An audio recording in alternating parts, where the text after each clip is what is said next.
Amazon दुनिया की सबसे रहस्यमयी जगह है। यहाँ पर कई ऐसे रहस्य हैं जिससे आज तक पर्दा नहीं उठ पाया है। लावा की तरह खोलती नदी से लेकर हाथी को खा जाने जितने बड़े एनाकोंडा तक, और यहाँ ऐसे भी पेड़ हैं जो कि चलते हैं। क्या ये सब सच है या बस एक दंत कथा?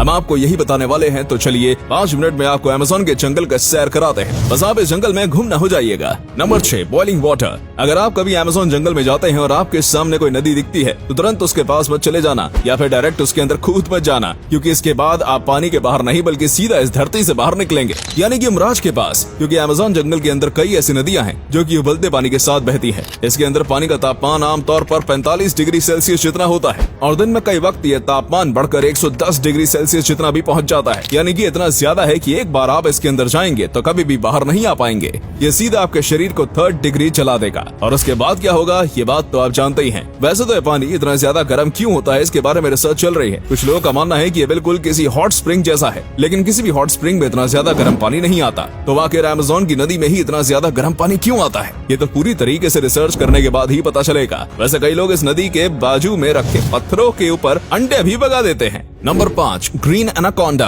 अमेज़न फॉरेस्ट को और भी ज्यादा खतरनाक बनाने के पीछे एनाकोंडा सांप का भी हाथ है। अब आप ही बताइए, ऐसे सांप के पास कौन ही जाना चाहेगा जो कि चुटकियों में आपकी जान ले सकता है। माना कि एनाकोंडा के पास जहर नहीं है, लेकिन इसकी शारीरिक शक्ति किसी भी इंसान को हरा सकती है। और रही बात इसके खाने की, तो ये किसी भी चीज को खा सकता है। और किसी भी चीज से मेरा मतलब है किसी भी चीज को, क्योंकि इसे जंगल में कई बार मगरमच्छ, हिरण, यहाँ तक कि तेंदुए को भी खाते हुए देखा गया है। और कई बार इनके पेट में से इंसानी अवशेष भी मिले हैं। पूरी दुनिया में कितने एनाकोंडा मौजूद हैं ये बात कोई भी नहीं जानता। और साथ में ये बात आप भी नहीं जानते होंगे कि एनाकोंडा की कोई उम्र नहीं होती। ये तब तक बढ़ते हैं जब तक इन्हें कोई बीमारी ना हो जाए या फिर ये भूख से ना मर जाएं। इसलिए कई बार विशाल कई एनाकोंडा को देखने का भी दावा किया गया है, जो कि एक हाथी को भी खा सकता है, लेकिन इसके पुख्ते सबूत नहीं मिले हैं। और अब तक सबसे बड़ा जो एनाकोंडा मिला है वो 33 फीट का था। स्थानीय लोगों का कहना है कि उन्होंने 50 और 100 फीट जितने बड़े एनाकोंडा को भी देखा है। और इस वीडियो में आपको जो एनाकोंडा दिख रहा है वो भी बेहद बड़ा एनाकोंडा है, लेकिन इसे मापा नहीं गया, क्योंकि पहले तो ये लोग यहाँ से डर कर भाग गए और जब ये गार्ड के साथ वापस आए तब ये मिला नहीं, लेकिन यकीनन अब तक मिले एनाकोंडा से बड़ा था।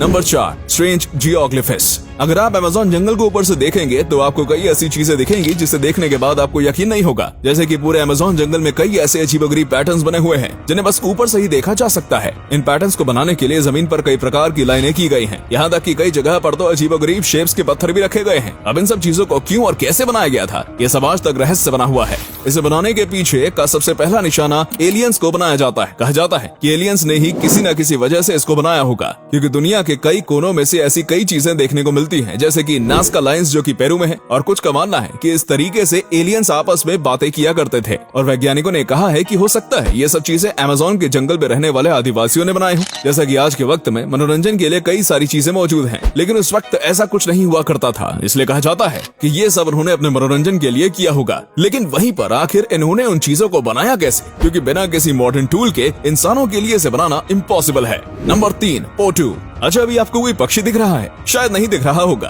क्योंकि यहाँ पर एक पक्षी है जो कि कैमोफ्लेज करने में माहिर है। इस पक्षी का नाम है पोटू और ये अमेज़न की खासियत है। ये पक्षी इतने शातिर तरीके से अपने आप को छुपाता है कि कोई भी शिकारी इसे देख नहीं पाता। इसके शरीर का रंग बिल्कुल ही पेड़ पौधे जैसा है, जिसकी वजह से किसी भी पेड़ के तने में आसानी से छिप सकता है। इसकी आंख भी पूरी तरीके से काली होती है, जो कि इसे कैमोफ्लेज करने में और भी ज्यादा मदद करती है। इस पक्षी की साइज बहुत ही ज्यादा छोटा होता है। ऐसे पक्षी जंगल में काफी ज्यादा मौजूद हैं, लेकिन अक्सर ये देखने को नहीं मिलता है, क्योंकि जाहिर सी बात है ये किसी पेड़ के ऊपर छिपे हुए होते हैं। और ईगल, सांप, स्पाइडर जैसे कई शिकारी इनका शिकार करने की कोशिश करते हैं, लेकिन फिर वो इन्हें छोड़कर किसी आसान शिकार पर चले जाते हैं, जिसके चलते इनकी आबादी काफी अच्छी है इस वक्त। Number 2, walking palm. अगर मैं आपको कहूँ कि अमेज़न के जंगल में एक ऐसा भी पेड़ है जो कि चलता है, तो आपको मुझ पर यकीन नहीं होगा। लेकिन दोस्तों ये बात बिल्कुल सच है, क्योंकि भाई मैं आपसे झूठ थोड़ी ना बोल सकता हूँ। लेकिन किंतु परंतु बंधु, ये पेड़ हम इंसानों की तरह तेजी से नहीं चलता, बल्कि बहुत ही ज्यादा धीरे चलता है। इतना धीरे कि आपकी पूरी जिंदगी में बस 50 सेंटीमीटर ही आगे बढ़ सकता है। इस पेड़ की जो जड़ें होती है वो सूरज की तरफ बढ़ती रहती है, और जैसे ही वो आगे बढ़ती है तो पीछे वाली जो जड़ होती है वो धीरे धीरे करके गायब हो जाती है, और ऐसे ही धीरे धीरे करके ये आगे बढ़ता जाता है। ये देखने में काफी अजीब लगता है, क्योंकि इसकी इतनी सारी जड़ें होती हैं जो बिल्कुल इसे किसी मकड़ी की तरह दिखाती हैं। इस तरीके से जड़ों वाला शायद दुनिया में ये इकलौता पेड़ होगा,